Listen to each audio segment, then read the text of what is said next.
and liked it, I was like, that's what I'm gonna do. And I just stuck it, and I've been doing it for 12 years. So that's how I found out. My way of doing it, even at a young age, I was always liking his music. I was kind of a weird kid when everybody else was playing baseball, skating down the street. I was listening to the radio and playing on the piano and stuff. And some of my influences just instilled that love for music in me. And I realized at an early age that I wanted to become a musician. Not just because I wanted to travel and everything, but music made me feel good. It was an outlet for me.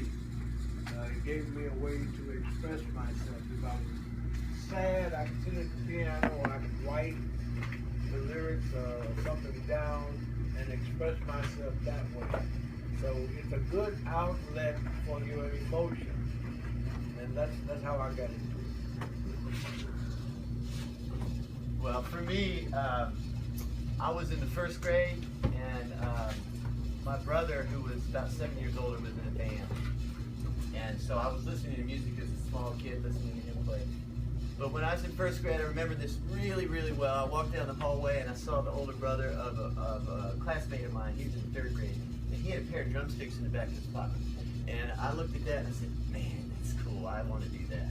And so I started playing the drums, and that was when the public schools actually gave us private lessons and took us out of class. And I got lucky and had a really great music teacher who turned me on to stats, and I remember listening to Otis Redding the first time, like when I was in second or third grade, and I was hooked from then on. For me, drumming's been everything. I could hear rhythm as a kid.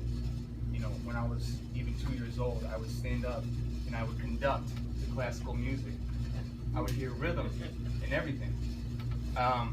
Music is so powerful, it's so magical. Everyone in this room can tell if music hits them right here. You got? You guess? You can sort of feel it sometimes? Well, what hits you and makes you feel, wow, this is for me? Rap. And some people like funk, some people like reggae, some people like dance music. It's all over the place, and that's the beautiful thing about music, is that it hits somebody different in every way, but it makes you happy. No matter how sad it might feel, you still feel it, and it makes you happy. And that stuck with me as a kid, and that's how I started. I think that was 4 good answers, right? Before we ask the next question, on 3, I just want everybody to shout out their favorite kind of music, okay? 1, 2, 3! Perfect. And some of you are still thinking about it, and that's okay. Should we do it one more time? 1, 2, 3! Everything. Okay, perfect. All right, who's got another question? Yes. Oh, my last name is Hannah Tanner. Hannah Tanner, okay. I like that. My question for you guys is, how come you really like music, and what always type of music you like? Repeat it for us. Yes. Go ahead. Yeah, come on now, get it out there, girl. How come you like it? Which type of music did you like as a kid, and why did you like it? Do you still like it? Well, for me, I used to growing up, I used to listen to people like William Bell, Al Green, old school music, kind of old soul, blues. And the reason I did listen to it because that's all my mother listened to. I had to wake up Saturday, Sunday morning. She cleaned it up listening to William Bell, so it kind of just instilled in me. And just being from the city I'm from, it's a kind of soulful city, so it got in my blood early. For me, like I said, I was a weird kid. I listened to all kinds of music when I was growing up, but I started in church on Sunday mornings with 7. So I heard gospel music, but growing up in Memphis, on the radio you heard a little blues, a little jazz, a little country, classical on Sundays. So I mean, you could just be well-rounded in it. But it all, I could get something out of all of it, including classical music. And so at night, when I'm supposed to be asleep, I'm uncovered with with the radio listening to music. I mean, that's how weird I was. But it always made me feel good, and I could not, to this day, I could not imagine a world without music. Could you? No. All right. No matter what mood you're in. Well, I grew up, my parents, particularly my mom, turned me on to jazz. Miles Davis and also big band like Louis Armstrong, Benny Goodman, Gene Krupa, Buddy Rich, all the big band 40s music. And at the same time, I was listening to soul music and blues, R&B, and rock and roll. So for me, it was kind of an immersion into all types of music almost all at one time. So I really appreciated and enjoyed a lot of different types of music. But you know, once I was able to start buying my own records, I bought as many as I could. Yeah. So did you used to hear Maroon 5? Maroon 5? He didn't even exist. That was. They didn't exist back then. Slightly after. They've been around for Do you now. still hear him right now, though? Do you hear him right now? Maroon 5? Yeah. What's your favorite group? What's your favorite group? What's your favorite group? He's the lead singer too. That Adam gets you. He's got looks. But you know what? Maroon 5 is one of my favorite groups. I like Maroon 5. They rock. They rock. Led Zeppelin. Led Zeppelin. Oh What you yeah, know that's about classic. this? That's what I started off on. I started off on that rock. I did a lot of Rage Against the Machine. I had a lot of MXPX, the Ramones. I actually started off with the Gap Band, which is not rock and roll, but that's what I started. I listened to a little bit of soul, a little funk. But you know, the music has changed so much. There's so much new music now. You know, it's changing. It's all,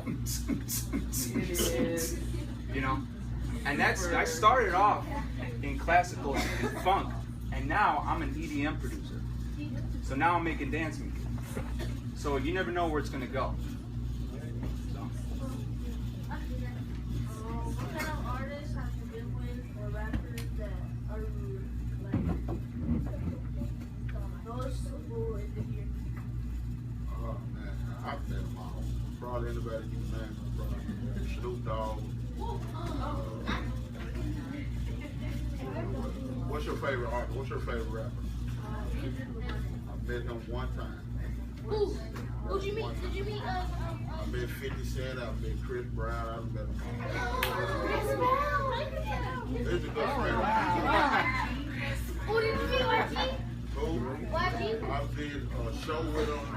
I didn't really get to talk to him much, but I met him. You see him again? You gotta call him. Drake, all of them. I actually kicked it with Drake Daddy a lot of men. Okay. We got a question from a teacher. I just have a teacher question. Okay. I had the opportunity to go to the Stax Museum, and I thought it was awesome. I wanted to go back, and I didn't have time to go back. I just want to know what inspired you to focus on that museum, or just that record company, like that experience. Well, sometimes there's maybe just a little bit too much emphasis on that particular thing. It was, for me, Stax was just the biggest label with the most artists in Memphis at the time, but it was really just the leader of a bigger movement. So there was a lot of great studios that should not be mentioned. You know, where we recorded a lot of the film at Royal Studio, that was High Records and American and Ardent and Sun. I mean, there's just some great studios and record labels, but Stax was sort of the definitive label. And also, I think there was when you see the movie, you understand that the industry left Memphis pretty much after the Martin Luther King assassination, and it sort of materialized in Stax. So to see a small part of how the music industry sort of declined precipitously from that event and from the events that were going on at the time, Stax sort of represented what was going on, not only within the walls of Stax, but also outside in the community. Yeah, so it was kind of a vehicle to show what was going on at the time. But you know, in terms of talent, there was just a lot of talent around, and William can speak to it better than I can. Yeah, I got involved with Stax early. Actually, I was they had two groups. They had the band there, and then they had the Marquis, and then they had Rufus and Carla Summer. And so I was the first single male act that they signed. And You Don't Miss Your Water was the first really single that really kind of put them on the map and everything. But we had some just fantastic talent to come along in Otis and of course Rufus Thomas and Sam and Dave and I could go on Mason Staples singers too. And of course the history of it between Stax and Motown, probably during the 60s, 70s, we had the whole world singing and dancing, you know, through those things. I think one of the things that makes Stax, one of many things that makes Stax unique is that Stax did not make music for anyone. It made music, artists would come in to make music that was right for them. And that was, for me, the difference between Stax and Motown. Motown packaged music. They put people in outfits and gave them hairdos and dance steps, and they packaged music for the white people and the populace around the United States. Yeah, Stax said, "Hey, come on in and be yourself." Yeah. We were just grassroots. I mean, you just felt what we were doing because we were right out of church and right into the secular thing. Thank you. Great, thank you guys so much. Let's have one more round of applause for these guys that came in to speak to us today. And keep it going. We had a lot of fun today doing this. Yeah? Woo! Are you excited about music? Yeah, awesome. Okay, so you know, next year there's going to be some music programs at this school. They might be things like rap, they might be things like guitar. Huh? When are you leaving? You're all leaving? Okay, I didn't know that. Be encouraged for the people that are following you. And then your next school is going to have some great music programs, right? But anyway, guys, I hope that you'll consider just one second. I hope that you'll consider today how music can influence just the way that you express yourself, you put yourself out into the world. You've seen some wonderful people who've told you, don't have a ceiling for how big you're dreaming with music. Don't have one. Just have fun with it. Let it just help you kind of figure out who you want to be and how you want to represent yourself. And we hope to see you down the line in chairs like this, talking to students in 2044 or something like that, okay? Make some noise if you had fun today. So if you want to see William Bell mix it up with Snoop tonight, that's what the movie features. So if you want to see, we put legacy musicians with stars of today. So Frayser Boy with Bobby Rush. So there's some great combinations in the movie that will really, really be enjoyable for you to see. Cool. So everybody's invited to that, and I think we're moving locations, right? We're gonna go over to Compton High School. Compton High. Yep. And these guys are going to be on the stage for free. They're gonna be on the stage. And I want to make a quick mention, although we're not going to give these out right now, but even people like Converse, they want to say, how awesome is it that you guys are getting involved in music? So those guys that are performing tonight, they're going to get some sneakers from Converse and all of that. And we just want to keep doing whatever we can to encourage you to keep music at the forefront and keep going forward in the world of music. Now, the very last thing, because I know you're all going to want to see it, we're going to post that Students versus Teachers video up on Facebook, okay? Okay, well, I'll put it on YouTube, and then we'll put it on Facebook. It'll be in both places. So, Music Unites on Facebook. That's the organization. So if you go to that homepage, then we'll upload that video later today, so you'll see that the students really did beat out the teachers here, okay? Or you can also look for us. So we have an artist group that collaborates with the organization called White Cheddar, and that's like a comedy and music collaboration. Wait, that's as well. on Facebook? Facebook, both on Facebook, right? So if you go there, you'll see the YouTube and the Facebook video of Students versus Teachers. Huh?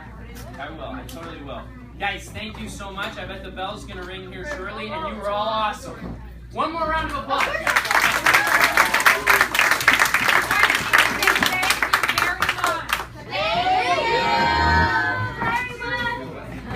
Look at that on Facebook, and I will put it on our Facebook page. Most of you guys know I do have a Facebook page. We have all of our Facebook pages. We do have a